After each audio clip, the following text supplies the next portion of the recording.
I'm going to go ahead and be performing a central venous catheter dressing change and a central venous catheter removal.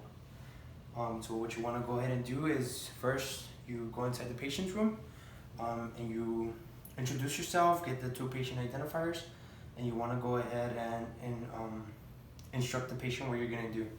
Once you've done that, you want to go ahead and assess the patient if they're allergic to either tape or iodine. If they're not, then you can proceed. So you wash your hands. You want to go ahead and get a new pair of gloves.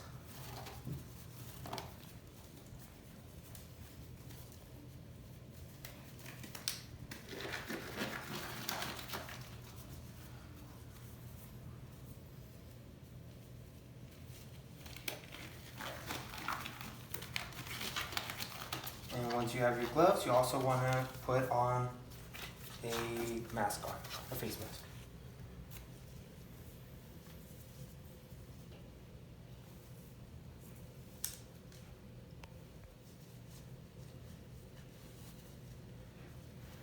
Once you have your face mask on, you want to go ahead and get a sterile gauze and just open it and put it to the side.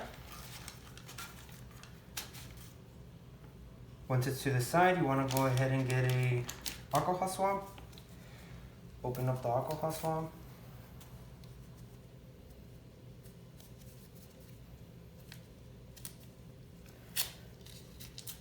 And start removing the dressing. You want to start from the edges and slowly start rubbing on it.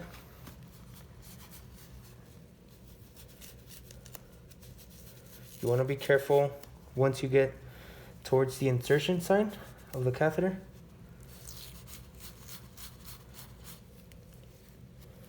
You want to make sure it doesn't come off.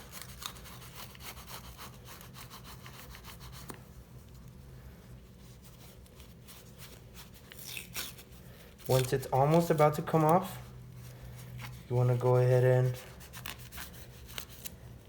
leave it there a little bit and get your gauze ready, your sterile gauze. And you want to go ahead and remove it with the bio patch. And you want to put a gauze on top of it. You want to go ahead and coca the dressing, the color, the order, the consistency, and the amount. Once you're done with that, you go ahead and you want to come to the side and you leave the gauze there, and you want to go ahead and set up your sterile field.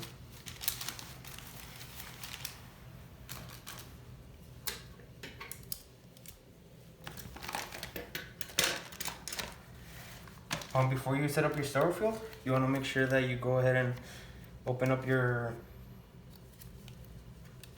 bio patch and just leave it to the side.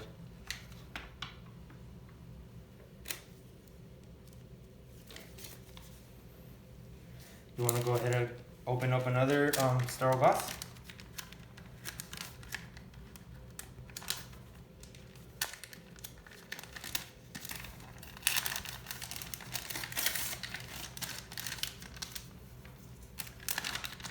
And leave that one to the side as well.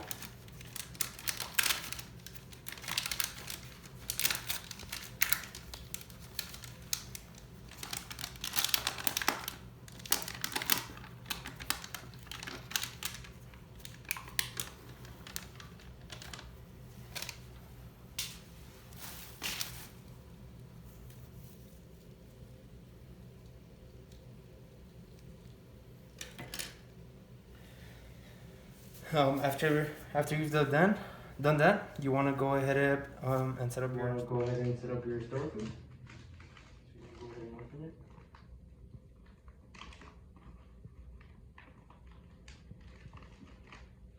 You want to go ahead and get rid of your mask since you already have one, and get rid of the gloves.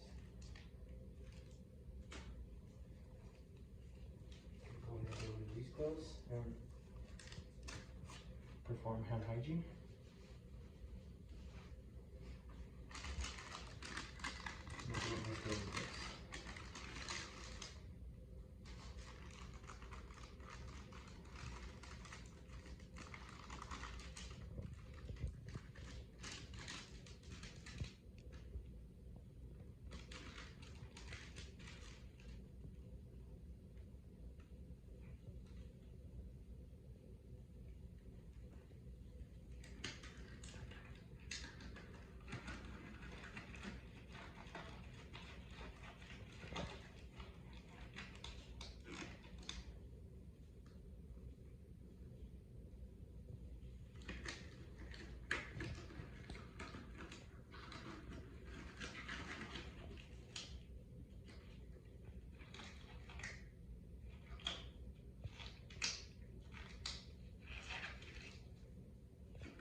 it up.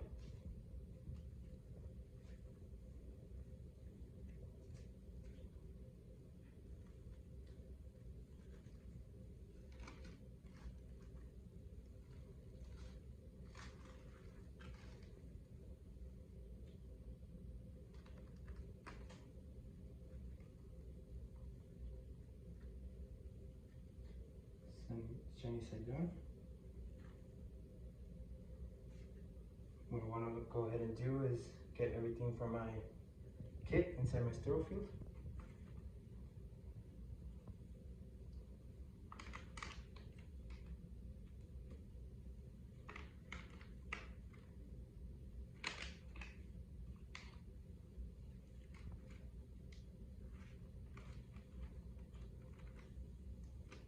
I'm going to get my measuring tape ready. I want it in centimeters.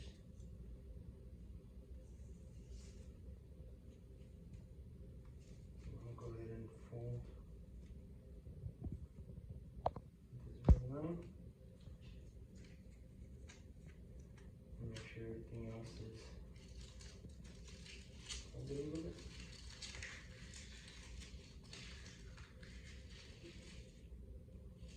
Now I'm going to drop my sterile field as well.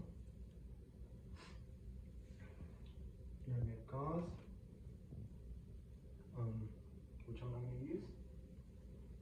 And then I have my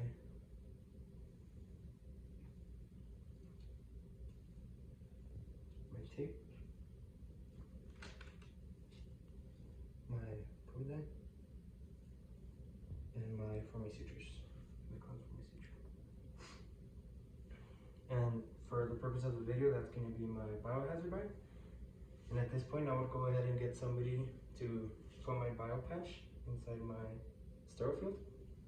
So somebody else would be doing this for me.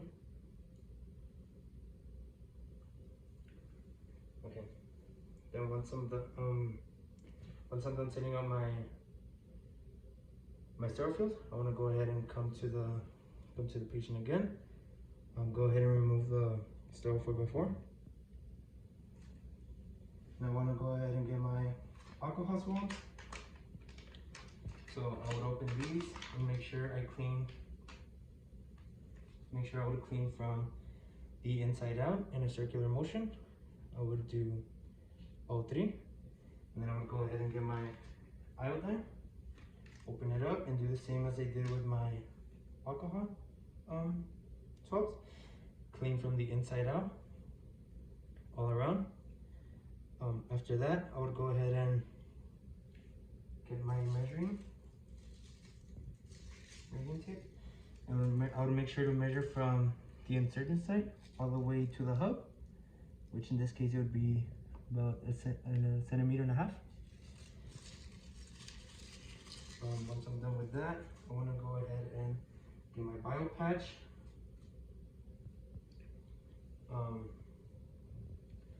And I would make sure to put it on there.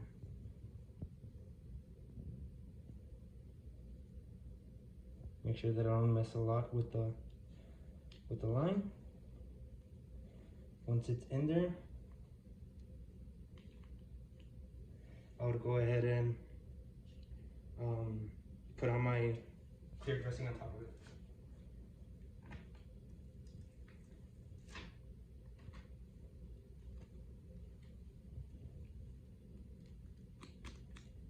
Go ahead and look at the inside. Take care of the inside, and then go out.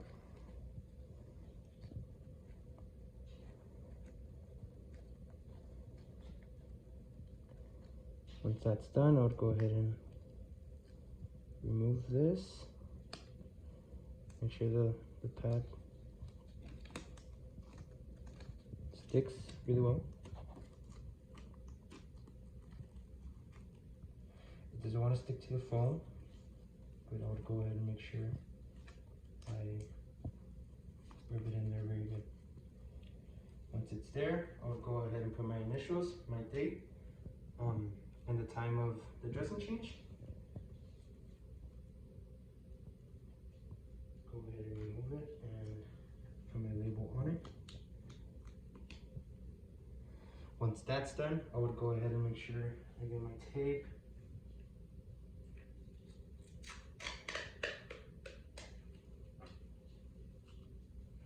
And I secure my lens.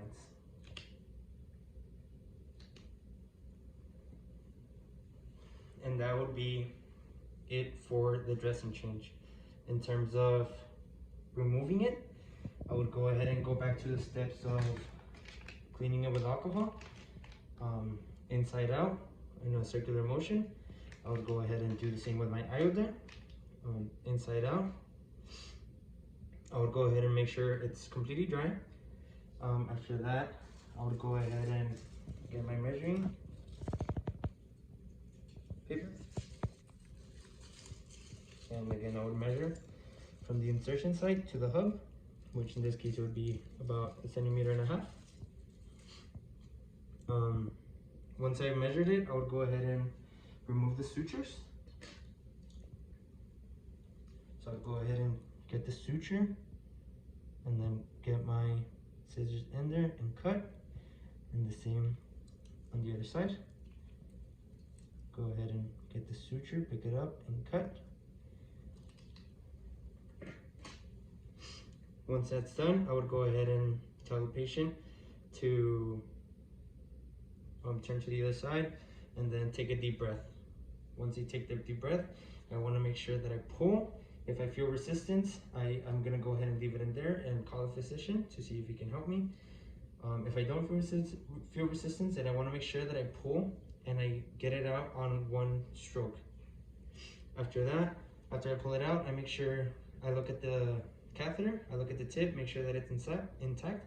Now I'll go ahead and let the patient know that it's okay for her to resume the breathing.